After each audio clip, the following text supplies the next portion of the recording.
Hey, Patty. Hey, Chef. Hi, everyone. We'll get started in just a second. Let me know where you're logging on from and what are you baking this weekend? Because I know you're baking. I know you are. Welcome to the show. Hey, hello, everyone. So great to see you. We have a great show planned. So exciting. Michigan, yay! Where are you beaming in from? Let us know. And what are you baking this weekend? We have 3 days. We've got a 3-day weekend. Bonjour! Canada or France? Where are you beaming in from? Or logging in from? Ha! All right, everyone, it is 12 o'clock Pacific time. We're going to get started with today's episode of The Dough Doctor. I am your host and baking expert, Colette Christian, and let's just get started. As usual, let us know where you're logging on from, what you're baking this weekend, and then load the comment section with your questions. Hey, awesome. Oh my goodness. Natalina from Ukraine. Awesome. Thank you for joining us. Leo from Italy. So good to see you. We're super international today. It's awesome. All right. So we're going to start with some questions that came in during the week. And then, of course, please add your own. I do have a short demo piggybacking onto a question that Patty had from last week, so we'll get to that after we get through the questions. All right. So, okay, the first question that came in was from Laura. She is an Escoffier graduate. I teach at Escoffier, so I was really excited to get her question. And her question was about bagels. She said, and I'm just gonna, I decided that maybe what I will do is start reading part of the questions from my phone instead of from the card. So Laura is saying she's been on a bagel kick and she's having problems with her bagels being lumpy on the outside. Doesn't sound like she's having any trouble with the dough or the shaping.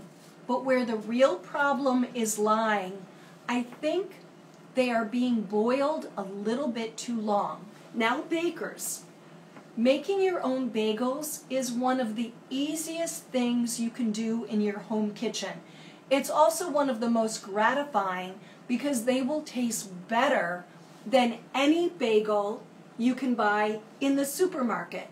Now, if you live in New York or Montreal, close to an absolutely fabulous bagel shop, well, then you don't need to make your own bagels. But what's happening with Laura is they are boiling too long. That's my gut feeling, and I thought about it for a while after her question came in. So one factor that we need to consider when we're boiling our bagels, and just to put you into the picture for those of you who don't make bagels all the time, or maybe you haven't tried making bagels, once the bagels have been shaped, allowed to proof a little while, and then are covered and chilled in the refrigerator for a few hours, they're boiled. That's the boiling process, which is under a minute, is what helps the bagels have that sort of extremely shiny, tight-knit crust. But if they're boiled for too long, then they can get bumpy, textured, and strange. So it all depends on how fast the water is boiling. If it's at a low boil, bubble, bubble, bubble, bubble, bubble, then you might be looking at 30 seconds on each side. And you do want to time this. It's critical. Bakers, timing in baking, it's like comedy. You know, they always say that comedy is all about timing. Baking is all about timing as well. So you want to time that 30 seconds. So, but if your water is boiling, it's at a good clip, it's really boiling, then it's going to be less. When you drop your bagels into the boiling water, and I really recommend kind of a low, simmery boil, not really a fast clip, just kind of a low boil. They'll sink, and then they'll come right, relatively quickly, they come right to the top, and then that's when they come to the top, that's when you start timing, all right? It doesn't take long unless your water is not hot enough, but you all know what boiling water looks like, bubbles breaking the surface, kind of a simmer, that's what we're looking for. Then you time 30 seconds, but if they look like they're getting puffy and you notice that surface getting kind of textured, then flip them and maybe time 20 seconds and get them out of the water. And then top them with your favorite, seeds or whatever you're topping them with, and then get them into the oven. All right? So Laura, I hope that answers your bagel question. And we can do, actually, I have this demo, I have another demo, another request. For next week, one of our bakers is having some issues with his chocolate pudding recipe. So next week, I'm going to show you how to make a perfect chocolate pudding, but today it's all about tarts. So our next question was about tart dough, and the question that came in was from yesterday's post. It was, what type of crust is best for tarts? Best? There's a couple different avenues we can go, but most typically, tarts are lined with what the French call pâte sucrée, or sugar dough, which is basically like shortbread cookie or sugar cookie dough, but lined in a tart pan like this one was, and either filled and baked, par baked and filled and baked, or in the case of this one for today, fully baked. So pâte sucrée. I have a recipe for an excellent pâte sucrée in my Craftsy class, French Pastry Shop Classics. I used to be a little self-conscious when Craftsy was more expensive about plugging my Craftsy classes, but Craftsy has become so, reasonably priced. I cannot recommend it enough. So that would be the class, French Pastry Shop Classics, and there is a great pâte sucrée recipe in there. Actually, all the recipes from today's demo are in that class. Now, you can also use pâte brisée, which is French for broken dough. So the first dough, the sugar dough, is typically made with creaming method, just like we make most cookies, not all, but most cookies. Cream the fat and butter together, add the eggs, add the flour, blah, blah, blah. Pâte brisée is made with a cut-in method, and the fat and the flour are cut in together, and then a liquid, always egg yolk, is added to bind the dough together. They both result in a tender, melt-in-your-mouth quality dough. So those two are fine, but there's nothing that you could use a pie dough to line a tart pan. You just have to be very careful, make sure it's docked really well, and what does that mean? That means you take a fork and you prick the bottom before baking so that the steam in the dough has a place to escape. So you can use a tart dough. You can use most cookie doughs, like a Linzer cookie dough, a ginger snap cookie dough, any cookie dough that you're going to roll out and cut, you can use as a tart dough. So I hope that answers your question. And I think as far we had a bagel question, we had a tart question. Now I'm going to check the comments for questions. Let's see. No questions yet, but please feel free to add them. All right? Oh, and let us know what you're baking this weekend. Or maybe you're just cutting up strawberries and throwing whipped cream or Cool Whip on them. Let us know. Oh, I have a follow-up on last week. Not a full follow-up, but a partial follow-up. One of our bakers asked about the war in Ukraine and the grain shortage resulting from that and how it would affect flour prices here. Well, if you notice, when you're standing in the baking aisle at the supermarket, and I know you all do, if you didn't, you wouldn't be watching me right now. You'll notice that flour prices are jumping a little bit. And I think right now that's just the market is sort of anticipating the shortage. So I just want to leave you with the knowledge that flour in an airtight container will last 3 to 6 months in a cool, dry pantry. It can also be frozen, so if you have an extra refrigerator or freezer, you could buy, I'm not suggesting hoarding, but maybe having a bag, depending on how much you're baking, have a bag on standby, and when I refrigerate or freeze flour, I will drop the bag, just the bag of flour, in a Ziploc gallon bag, zip it up, put the date on it, and stick it in the freezer. And lastly, if you're baking with whole wheat flour, we've said this before on the show, and I'm a broken record, I apologize. I'm going to come back as a minor bird in my next live, but I'm just going to tell you again, your whole wheat flour you want to store in the freezer. If it's in the freezer, it will keep up to a year, no problem.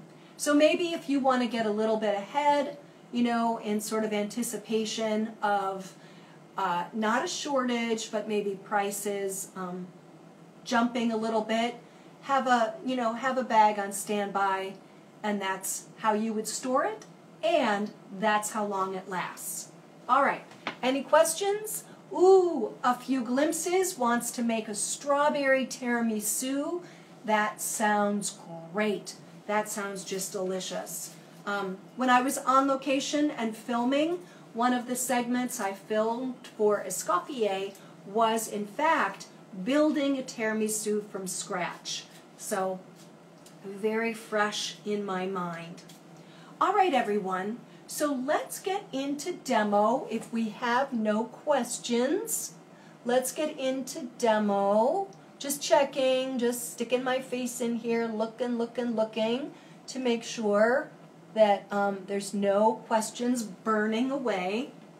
So one of our bakers, Patty, asked about nappage consistency. So what is nappage? Nappage is the coating that goes on top of a fresh fruit or fresh fruit, or in the case of May 2022, where strawberries are in perfect season right now, strawberries, all right? So what you want to use for your nappage is just regular store-bought apricot jam. Now this one happens to come from a chain called Sprouts, but typically this is what I buy, the store brand. It can be Kroger, it could be, all I can think of is Kroger. But it's not a time where I spend up on my jam. This is not a bon maman moment. What you want is that. Pectin, pectin, pectin, pectin. Pectin is a thickener that occurs naturally in fruit, And in the case of jam, it can be added to make sure that the jam is spreadable and it isn't too soupy. For those of you, there might be some of you who make your own jams, and you'll notice when you make your own jams, they are, unless you really pour in the pectin, they really are much looser than jam like this. This is perfectly good jam, and once I soften it, it'll soften up, but it is not going anywhere right now. Okay, so this is what we want for nappage, and nappage, as I said last week, it means to coat. So I think the issue is, because most formulas, recipes are non-specific, how much water, so I'm going to take, there we go, it's about 1/3 of the jar of jam, and I'm going to put in about 1/2 cup of water, so we have a specific amount, all right? So 4 ounces of water, and I'm not going to go rogue on you. I'm measuring, and I'm going to put it on the stove behind me, and I'm going to stir it to break it down.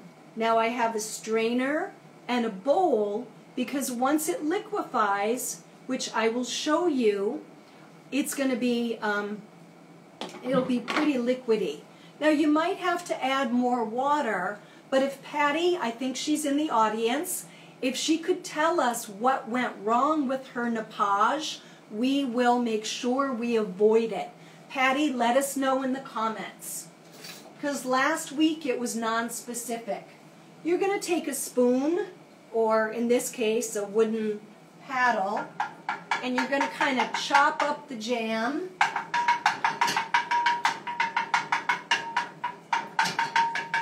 Sorry, I don't have an overhead camera. Maybe one day the dough doctor will blow up and we'll be super sophisticated. That would be awesome. But for now, we'll just bring that up to the boil. And in the meanwhile, I'm going to show you what I have. I have a batch of pastry cream, which looks like custard jello right now. And this recipe is in my Craftsy class, French Pastry Shop Classics, and it is yummy. Hold on. The nappage is boiling. So let's see, did Patty let us know what happened with her nappage? It will break down and completely liquefy. So why do we need it? Well, if we don't have the nappage brushed on our final fruit, what's going to happen is it's going to look kind of dry, and it also won't last very long. It'll be prettier, it enhances appearance, acts as a preservative, and just gives a little bit of shine and flavor.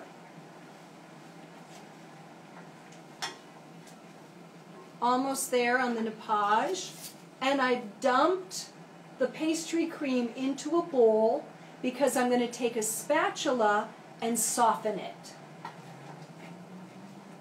Because just as like jello, it's like custard jello right now, so I'm going to stir it to break up some of those bonds from the thickener, which was cornstarch.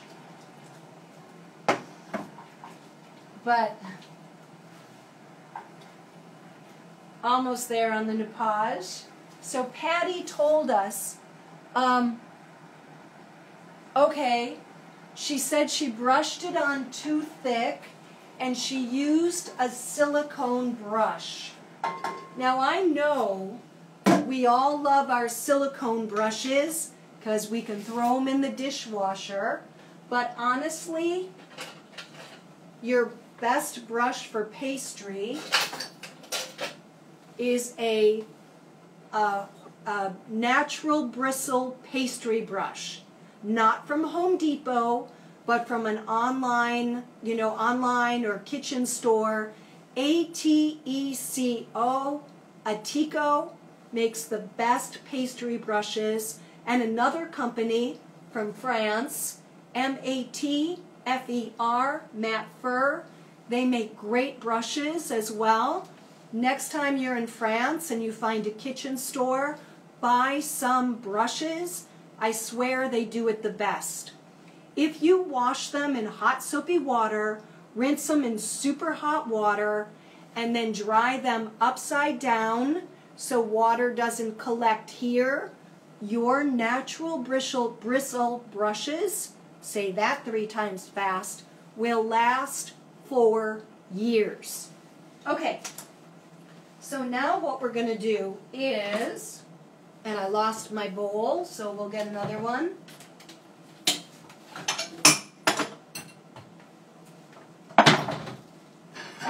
So the nappage is liquefied, and I'm straining it. And whatever I don't use, I'll save and use it for the next tart. Because tarts are so pretty, there always has to be more tarts. All right, so we're going to set this off while we build our tart. But this is the consistency you're looking for. It's kind of like apricot nectar. I don't know if anybody drank that as a kid, or mango nectar or guava nectar. It's that consistency. It's hot right now, but that's okay, because as it cools, it's gonna set up again, so then we have to put it back in a pot. And the ritual is always the same. Overheat, add a little water, stir it, liquefy it. I don't have to strain it again because it's already strained, and then brush it on the next tart. Okay, so now, everybody with me? Yeah, I saw a comment about the brushes. So all we want to do here, and you could use a whisk, is just soften the pastry cream. And this technique is called paddling or softening. Okay?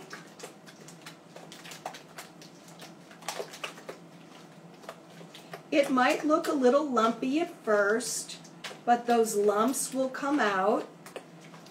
We don't want to get too carried away, because once we break these starch bonds, they're not coming back. No siree. So I can live with that. And you can brush melted chocolate on the bottom of your pastry to serve as a moisture barrier. Like some nice white chocolate or dark chocolate. Or you can, if your tart's going to be eaten relatively quickly, like it's not going to sit for hours and hours, then you don't need to bother. Okay, and then I'm just going to smooth. I've got a small offset spatula. You guys can see this. I'm making sure it's in frame. And I'm just going to spread the cream. And again, you could use a whisk if you wanted. All right, now the next thing I'm going to show you is how to slice a strawberry so that you don't cut yourself. Okay, now I could get pretty obsessive right here, smoothing out my cream, but I'm not going to. I'm going to just set that aside. Okay, all right. So strawberries, as we all know, have to be washed. They grow close to the ground. But what you want to do is wash them as close to using them as possible. Because with any fruit, any berry, as soon as you expose the surface to water, it's going to begin to break down. So I washed these not too long ago, laid them out on a paper towel, and then I prepped a whole plate of them, but I wanted to show you how to do this. So the green part I cut off. Unless that's meticulously washed, I've always been a believer that it should be removed. And then I trimmed, I'm using the appropriate tool, which is a paring knife, which I sharpened or honed on my steel before I used it. If you'd ever like a demo on that, put it in the comments. That's so important. And then it's nice and stable, and I'm just tucking my fingers back. You've seen this on every cooking show ever. And I'm just slicing.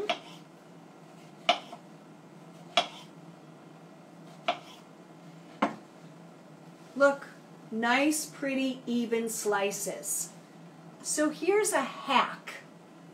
If you don't want to be bothered cutting up strawberries or kiwis, but you might have an old egg slicer in your, or a new one in your drawer, use that.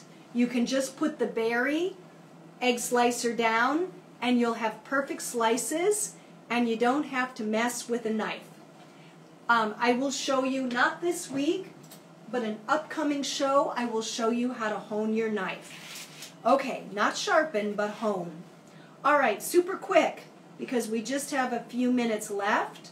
I'm going to start to cover the surface of the tart with fruit. When you're composing, I know that sounds corny, but that's what it feels like to me, a fresh fruit tart, you want to make sure to start at the outside edge, and the point is to make sure that all the pastry cream is covered. Don't leave. We don't want to see it, because the reason is it has a tendency to crust over. Okay, we don't want that. Okay, so our outside edge is covered. Now, of course, if you were,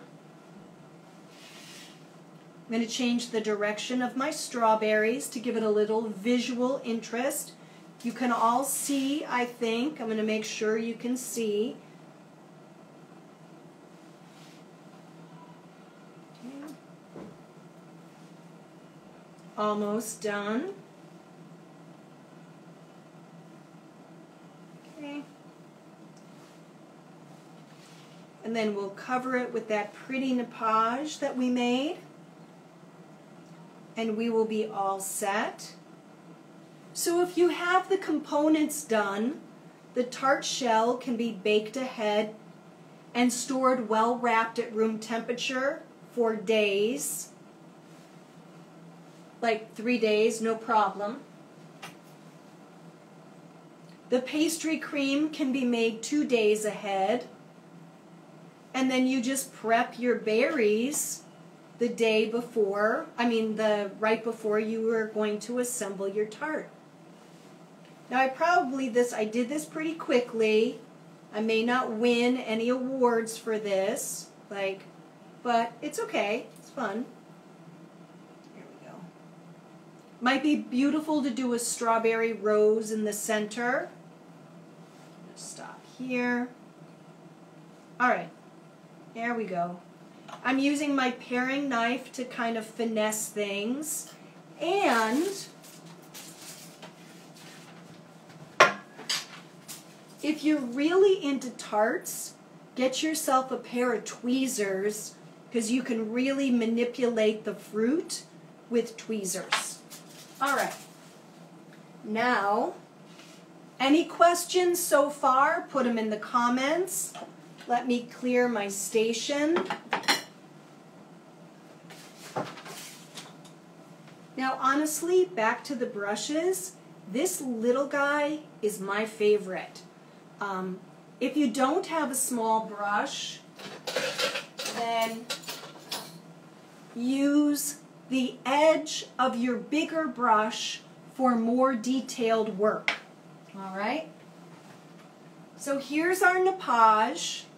It's cooled down a little bit. It's still nice and liquidy. Again, that apricot nectar consistency.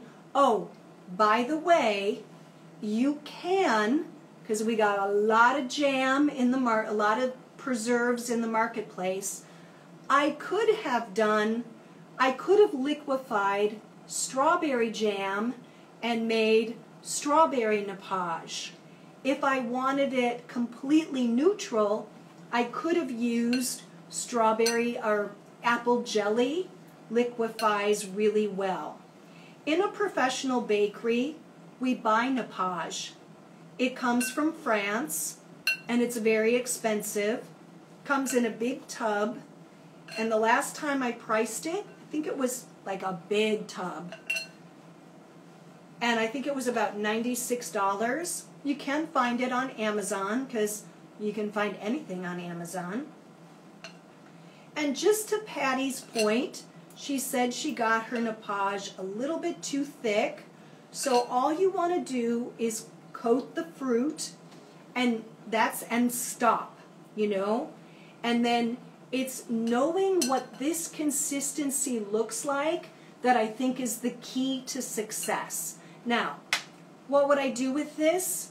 I'm just going to find a clean jar, pour this in, label and date it, and put it in the refrigerator for the next tart.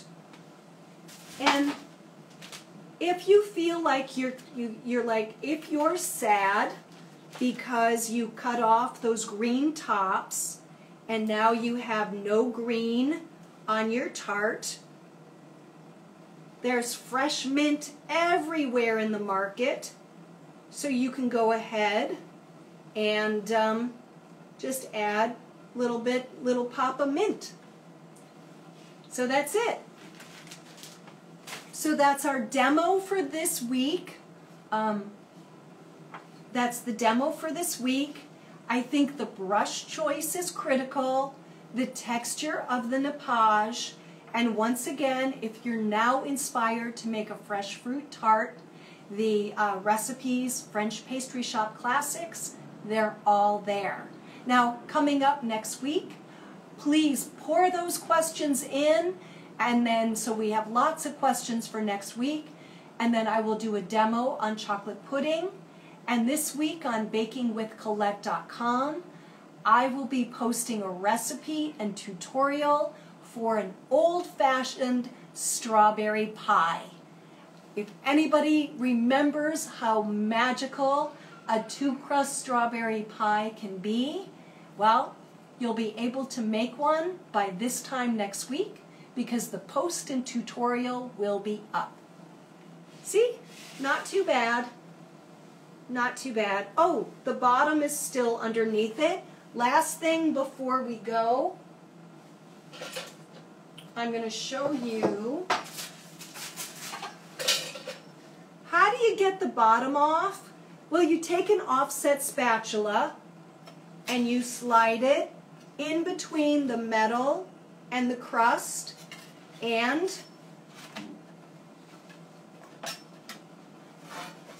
that's it. And then have your platter or a cardboard ready. Again, the offset spatula, pick it up, slide it, and voila, you're good to go. Thank you everyone for joining me, and yeah, I think this turned out pretty well. Please join me next week for another episode of The Dough Doctor. Enjoy your baking, and any questions, just let me know. You know where to find me. Have a wonderful holiday. Stay safe. Happy baking.